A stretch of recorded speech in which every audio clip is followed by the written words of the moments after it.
اعوذ باللہ من الشیطان الرجیم بسم اللہ الرحمن الرحیم۔ سورہ مائدہ کا یہ 7واں رکوع جو اب ہم پڑھنے لگے ہیں اور جو حسن اتفاق سے 7 ہی آیات پر مشتمل ہے، یہ بھی قرآن حکیم کے بہت اہم مقامات میں سے ہے، اور اس میں بہت سخت تہدید ہے، تنبیہ ہے، دھمکی ہے ان لوگوں کے لیے کہ جو کسی آسمانی شریعت پر ایمان کے دعوے دار ہوں اور پھر اس کے بجائے کسی اور قانون کے اوپر اپنی زندگی گزار رہے ہوں۔ قرآن حکیم میں عام طور پر، جیسا کہ میں مختلف مواقع پر نوٹ بھی کراتا رہا ہوں، طویل صورتوں میں کہیں تو 3 آیتوں کے چھوٹے گروپ آپ کو ملیں گے جو بہت جامع ہیں، جیسے سورہ آل عمران کی آیات 102، 103، 104 نہایت جامع ہیں۔ اسی طریقے سے ابھی سورہ مائدہ کے اندر بھی ایک اور مقام آئے گا 3 آیات پر مشتمل، نہایت جامع۔ کہیں کہیں 7 آیتوں پر مشتمل مقامات ہوتے ہیں جو بہت جامع ہیں، جیسے 7 آیتیں سورہ بقرہ کے 5ویں رکوع کی، کہ بنی اسرائیل سے خطاب میں جو ابتدائی انداز تھا دعوت کا، اس کے ضمن میں وہ بمنزلہ فاتحہ ہے۔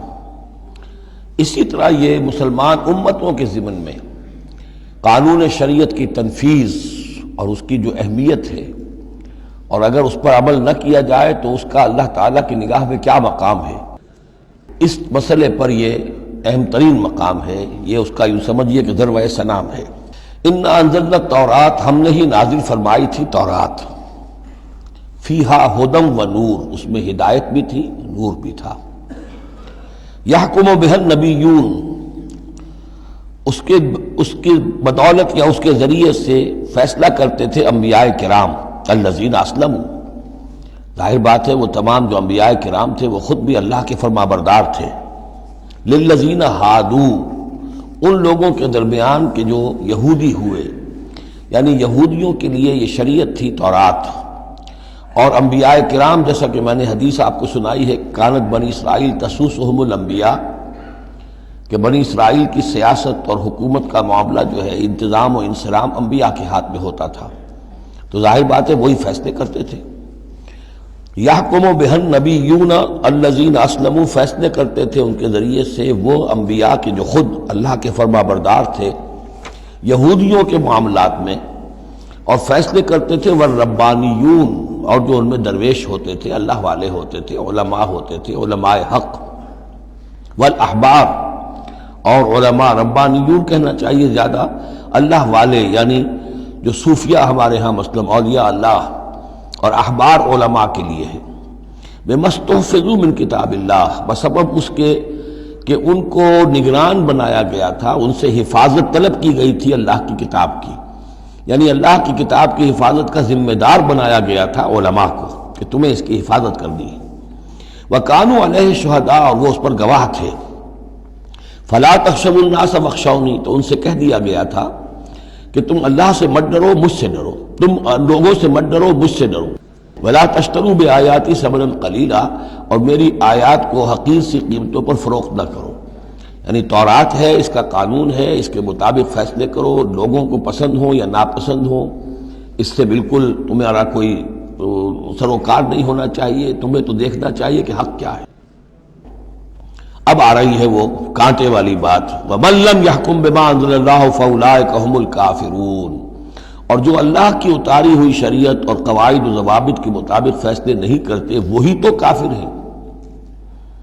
بتوں سے تجھ کو امید ہے، خدا سے نو امیدی، مجھے بتا تو صحیح اور کافری کیا ہے۔ وَكَتَبْنَا عَلَيْهِمْ، اور ہم نے لکھ دیا تھا ان کے ذمے، واجب کر دیا تھا ان پر، فیہا، اس کتاب میں، تورات میں، ان نفس بالنفس، کہ جان کے بدلے جان ہوگی، والعین بالعین، آنکھ کے بدلے آنکھ، والانف بالانف، ناک کے بدلے ناک، والاذن بالاذن، کان کے بدلے کان، والسن بالسن، دانت کے بدلے دانت، والجروح قصاص، اسی طریقے سے زخموں کا بدلہ بھی ہوگا برابر کا۔ فمن تصدق بہ فہو کفارۃ اللہ، پھر جو کوئی اس کو معاف فرما دے تو یہ اس کے گناہوں کا کفارہ بن جائے گا، یعنی کوئی شخص قصاص نہیں لیتا، کسی نے اس کا کان کاٹ دیا، اب وہ جواباً کان کاٹنے کا حقدار ہے، لیکن اگر وہ معاف کر دیتا ہے تو اپنے بہت سے گناہوں کا کفارہ بنا لے گا. یا یہ کہ وہ شخص جس نے جرم کیا تھا جب اسے معاف کر دیا گیا تو پھر اس کے ذمے سے گناہ جو ہے وہ دھل گیا. وَمَن لَّمْ يَحْكُم بِمَا أَنزَلَ اللَّهُ فَأُولَٰئِكَ هُمُ الظَّالِمُونَ. اب دوسری مرتبہ دہرا کر بات آئی، اور جو فیصلہ نہیں کرتے اللہ کی اتاری ہوئی شریعت کے مطابق تو وہی تو ظالم ہے. اور ظالم یہاں بمعنی مشرک. ان الشرک لظلم عظیم. ایک قانون اللہ کا ہے، ایک قانون انسانوں کا ہے، ایک رواج کا ہے، ایک رومن لا ہے، ایک فلاں ہے، ایک پاکستانی قانون ہے. اب آپ فیصلے کس کے تحت کر رہے ہیں؟ اللہ کے قانون کے تحت یا کسی اور کے تحت؟ گویا کہ اب آپ نے اللہ کے قانون کے ساتھ ساتھ کسی اور کے قانون کو مان لیا، یہی شرک ہے. صدق اللہ العظیم.